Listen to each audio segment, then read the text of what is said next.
Neste vídeo vou-vos falar na configuração da Firewall iptables. O iptables é uma firewall de filtragem de pacotes, onde a ordem pela qual as regras de filtragem é muito importante. Para nos auxiliar na tarefa de configurar a Firewall iptables, vamos utilizar uma script. Vamos abrir o editor de texto à nossa escolha e vamos começar por escrever qual é o interpretador da nossa script. Neste caso, vamos utilizar a shell bash. De seguida vamos gravar o fecheiro e dar-lhe o nome de firewall.sh. O primeiro passo a fazer na definição da firewall é definir a política por omissão. E neste caso vai ser negar tudo. Ou seja, tudo o que não for explicitamente permitido será negado. Para não nos esquecermos de política por omissão, podemos adicionar no fim um comentário a dizer tudo o que não for explicitamente permitido será negado. Desta forma será mais fácil termos isto presente em mente. O primeiro passo então é definir este comportamento por omissão. Para isso vamos primeiro definir aqui uma variável. Esta variável vai apontar para o executável do iptables com o caminho completo e devemos utilizar sempre esta forma para evitar que haja outro programa com o mesmo nome definido na PAD. O iptables utiliza três listas principais de filtragens, que é o input, output e o forward. O input, como o nome indica, diz respeito aos pacotes de entrada na nossa máquina e neste caso vamos fazer aqui então o drop. Significa que a política por omissão será negar. Vamos fazer o mesmo para o output e para o forward. E neste momento temos a política por omissão definida. Convém também, e uma vez que esta script vai ser introduzida várias vezes, começar por fazer o flush, ou seja, apagar tudo o que já exista previamente definido. Ou seja, apagar as regras que porventura já existam. Então temos aqui o primeiro passo. Podemos começar já por testar esta configuração extremamente simples e para isso vamos precisar de dar permissões de execução ao nosso fecheiro. chmod mais x e o nome do nosso fecheiro e podemos ver que já tem permissões de execução. Para testar podemos pôr aqui, neste caso temos aqui dois pingos a correr, um para o router e outro para a própria máquina.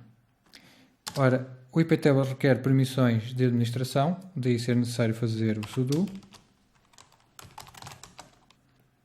e vamos ver o que é que aconteceu aos nossos pings. Tanto um como o outro passou a ser negado. E neste momento não temos qualquer tipo de acesso à internet. O próximo passo, e por uma questão de precaução, será fazer uma script para desativar a firewall. Então, para fazer isso, vamos copiar este pedacinho que já está começado para desativa.sh. Desta forma, ele vai herdar as propriedades de execução do outro. E agora vamos abrir o fecheiro. E neste momento vamos escrever então aqui desativar firewall. E para o fazer é só trocar aqui o drop pelo accept. Opcionalmente, podemos pôr aqui também uma opção para listar o que já foi configurado ou o que está configurado, isto apenas para confirmarmos o que é que se encontra configurado no iptables. Então vamos testar. Okay, aqui está o resultado do "-l". E vamos voltar a ver o ping e como podem ver o ping já voltou a funcionar, o que significa que a nossa firewall já está novamente em funcionamento. O desativa não vai conter mais regra nenhuma, é apenas uma forma para saberem como desativar a firewall sem ter que reiniciar o computador. Vamos então começar por adicionar algumas regras. Nós pretendemos, neste caso, aceder à própria máquina e isso significa dar permissões à interface de loopback. Uma vez que nós estamos a configurar a firewall nesta máquina, na qual nós, à partida, confiamos, vamos lhe dar permissões de acesso total à interface virtual de loopback. Então, para isso, vamos fazer -a de append, neste caso vamos adicionar no fim das regras que porventura já existam definidas, quer para o input, quer para o output, a interface loopback. Neste caso temos que especificar o nome da interface com -i-lo e neste caso -j jump to, vamos fazer então aqui um accept. A regra para o output é quase igual. E aqui em vez de -i é -o, porque é para dizer que é no sentido da saída. E neste momento a firewall permite-me acesso ao loopback. Vamos testar.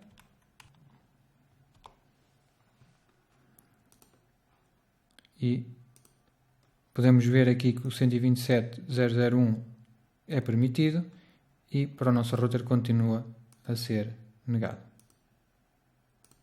Agora vamos querer permitir acesso, por exemplo, a um site qualquer. Vamos supor à Wikipedia. Então agora o próximo passo é permitir o acesso, neste caso ao protocolo que é utilizado, que é o HTTP. Neste caso vamos fazer do ponto de vista do cliente, ou seja, sendo a nossa máquina um cliente. Isto porque as regras são ligeiramente diferentes consoante somos cliente ou servidor. Devemos ter em mente o funcionamento das redes e neste caso o cliente vai fazer uma ligação TCP para um determinado servidor. Neste caso o servidor é HTTP cujo porto de funcionamento é o 80 e o cliente vai utilizar um porto dinâmico representado aqui por X. No entanto, nós sabemos que ele está fora dos portos bem conhecidos, ou seja, entre o 1024 e o 65.535. Depois de estabelecida a ligação, o servidor irá responder ao cliente para esse mesmo porto X. Como forma estruturada de fazer as regras, vamos sempre escrever as regras pela mesma ordem pela qual os eventos acontecem. Se o meu computador está a comportar-se como um cliente, ele vai começar por iniciar a ligação ao servidor e depois receber a resposta.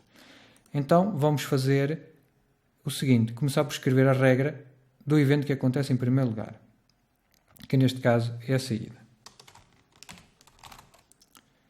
Output, -p TCP, que é o protocolo. O porto de origem é um porto dinâmico, mas eu conheço a gama e posso representá-la aqui.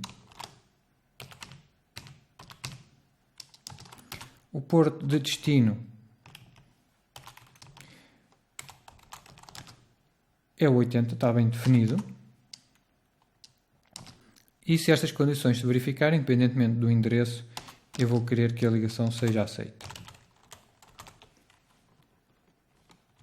Okay? E neste momento, esta primeira fase está permitida. Agora preciso de permitir também a resposta, ou seja, deixar entrar a resposta do meu servidor. Input, o protocolo é o mesmo. Neste caso, o export vem do lado do servidor, por isso o export é o 80. E o destination port volta a ser a gama que nós definimos. Destination port é a gama de 1024 a 65.535, -j accept. E neste momento já estou a permitir o acesso ao protocolo HTTP. Vamos então testar. Sudo firewall, já está. Vamos abrir o browser e clicar aqui o acesso à Wikipedia. E vamos obter um erro a dizer que não consegue aceder. Ora, a razão pela qual não consegue aceder prende-se com o facto de estar aqui escrito um nome que precisa de ser resolvido em primeiro lugar. Ou seja, se eu aceder através do endereço IP, essa ligação vai ser permitida. E temos então aqui o resultado do acesso. Vamos configurar a permissão ou configurar o acesso ao DNS. Voltamos a aplicar a lógica que vimos aqui em baixo. Output -p. No caso do DNS, o protocolo a usar é o UDP. E depois o resto das regras são semelhantes ao que nós já tínhamos aqui em baixo. Se bem que neste caso será o porto 53.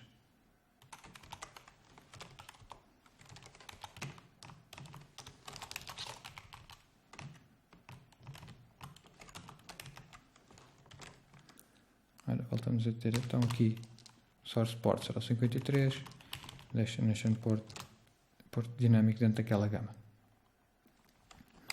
E desta forma já teremos acesso à resolução de nomes. Vamos então experimentar.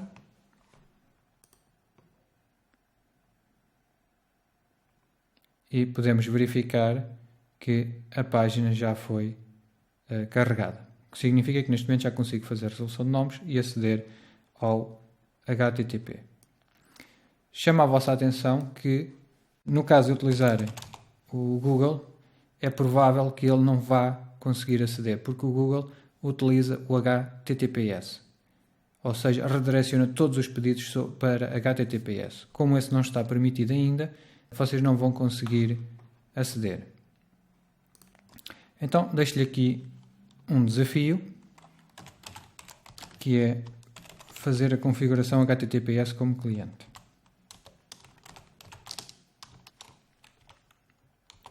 Fica para fazer mais tarde. Vamos adicionar mais um serviço, neste caso o SSH. Ora, isto é extremamente semelhante aos outros que nós já vimos. Basta-me trocar aqui o número do porto de destino do serviço. Neste caso o SSH é o porto 22, mas também podemos escrever o nome do serviço desde que ele esteja registado no etc/services. Até aqui nada de novo, mas a questão agora coloca-se é: e se eu quiser que a minha máquina funcione também como um servidor? Nesse caso, as regras são ligeiramente diferentes. Tendo em conta o que foi visto aqui em cima, do ponto de vista do servidor, o primeiro evento a acontecer é a entrada de pacotes. Então, vamos fazer primeiro para o input. O protocolo é o TCP.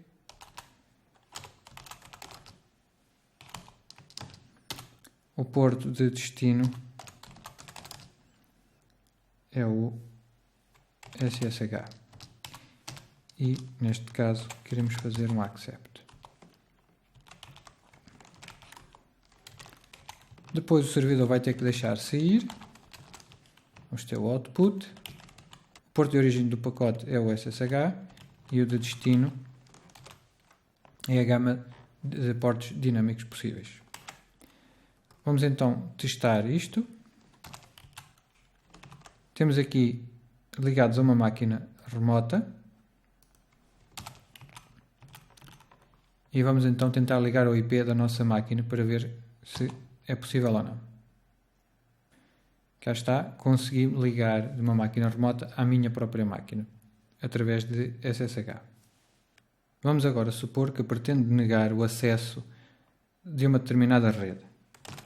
Vamos definir uma variável com o endereço IP da rede que eu quero negar.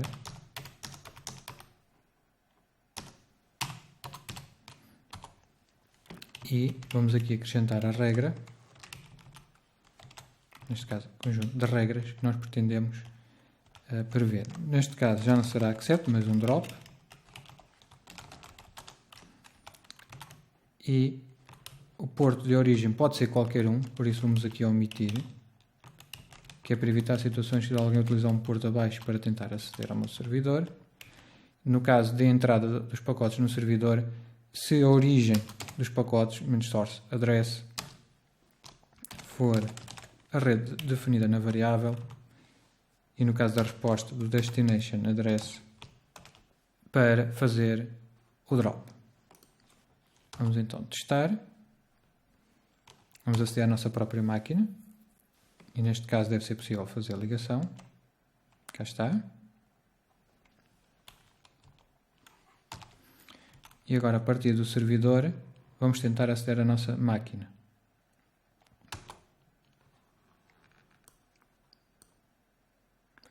Como podem ver, deu o timeout. Não é possível aceder devido à exceção que nós pusemos aqui. Este vídeo está concluído. Fiquem a aguardar o próximo vídeo com opções mais avançadas sobre iptables. Até à próxima.